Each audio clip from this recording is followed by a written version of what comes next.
तो ऐसा हमको लगता है कि भगवान देवताओं को प्रेम करते हैं और असुरों से द्वेष करते हैं। इस संबंध में जब पूछा तो कहते हैं, सुंदर चरित्र यहाँ पे सुनाते हैं, जब भगवान ने हिरण्याक्ष का वध कर दिया था तो हिरण्यकशिपु जो है भगवान से बैर मानते थे कि इन्होंने तो हमारे भाई का वध कर दिया, ऐसा बैर भाव रखते थे। और भगवान से बदला लेने के लिए ये हिरण्यकशिपु मंदराचल पर्वत पर पहुंचे और मंदराचल पर्वत पर भगवान की आराधना करने लगे। बोले ब्रह्मा जी की आराधना करने लगे। प्रेम से कही श्री राधे। ऊर्ध्व बाहो नभो दृष्टि, यानी ऊपर तो हाथ कर लिए और नभो दृष्टि, आकाश में दृष्टि करके भगवान का भजन करने लगे। ब्रह्मा जी साक्षात प्रकट हुए। ब्रह्मा जी ने कहा कि उत्तिष्ठोत्तिष्ठ भद्रं ते तपसिद्धोऽसि काश्यप वरदो हमन प्राप्तो व्यतारेक्षितो वरम्। ब्रह्मा जी कहते हैं कि हे कश्यप के नंदन, क्योंकि कश्यप के बेटा है ये, हे कश्यप नंदन उठो उठो, तुम्हारी तपस्या से मैं प्रसन्न हूँ, मुझसे वर मांग लो। तो क्या चाहते हो? हिरण्यकशिपु कहता है कि पितामह ब्रह्मा जी, मैं दिन में मरूं ना रात में मरूं। प्रेम से गौर राधे। क्या वरदान मांगता है कि मैं दिन में मरूं न रात में मरूं, आकाश में मरूं न धरती में मरूं, घर में मरूं न बाहर मरूं, ब्रह्मा की सृष्टि से किसी जीव से न मरूं, 12 महीने किसी महीने न मरूं। ऐसे वरदान मांगने लगे।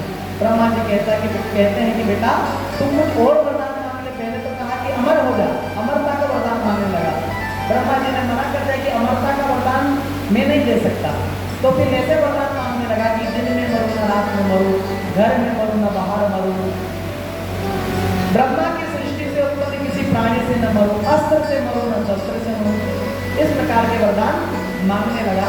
ब्रह्मा जी ने सोचा कि भैया हमारा क्या जाता है, वैसे कि हमारा भजन लोग बहुत कम करते हैं, यानी ब्रह्मा जी का मंदिर केवल पुष्कर में ही है, इसके अलावा कहीं मंदिर नहीं है। निष्कासन कर दिया, केवल जब यज्ञ आदि होता है तब ही ब्रह्मा जी की पूजा करते हैं। ब्रह्मा जी ने सोचा कि हमारा क्या जाता है, भगवान ही इससे निपटेंगे। वरदान लेकर के ब्रह्मा जी चले गए। प्रेम से कही श्री राधे। अब इधर जब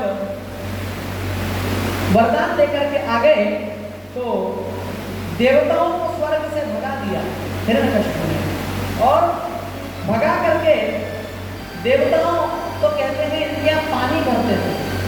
हिरण्यकशिपु इतने बड़े बलशाली थे। देवताओं को भगा दिया बंधुओं। और शुक्र जी कहते हैं कि राजन, इनका विवाह कयाधु के साथ हुआ है और जिनसे इनके 4 पुत्र हुए हैं, लाद, अनुलाद, संलाद और सबसे छोटे हैं जिनका नाम है प्रहलाद जी। प्रेम जी का श्री बचपन में ही माँ के गर्भ में इन प्रहलाद जी को नारद जी का सत्संग मिला था और भगवान का स्मरण प्रहलाद जी गर्भ में ही करते थे।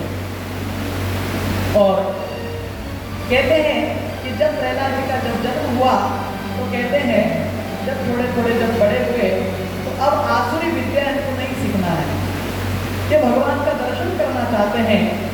तो प्रहलाद जी क्या करते हैं, बोले भगवान की याद करते हैं। भगवान की याद में प्रहलाद जी रोने लगते हैं। बोले क्वचित रुदसी वैकुंठ चिंता शबल चेतना, क्वचित हसति तच्चिंता लाद रुदगायति क्वचित। कभी तो हंसते हैं, कभी रोते हैं।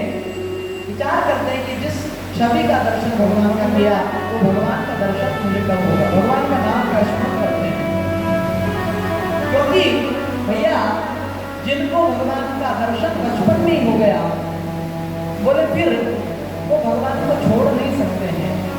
यानी जिनको मनमोहन दृष्टि पड़े तो सो गए सावन के अंधे सूजत रंग। यानी जो अगर सावन में अंधे हो जाए तो उनको हर समय हरा ही हरा दिखता है। प्रेम से कोशिश आते बचपन में ही इनको भगवान के चरणों में प्रेम हो गया और एक बार भगवान के चरणों में जब मन लग गया तो फिर वो मन को छोड़ के कभी नहीं जाते।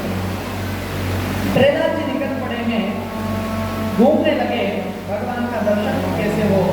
कहते हैं कयाधु अपने पति के पास पहुंची और कहा कि ये प्रहलाद जी को कहीं गुरुकुल पढ़ने के लिए भेज दो, ये यहाँ रहते हैं कहीं बिगड़ ना जाए, ये कभी रोता है, कभी हंसता है, कभी गाता है, इसको पढ़ने के लिए भेजो।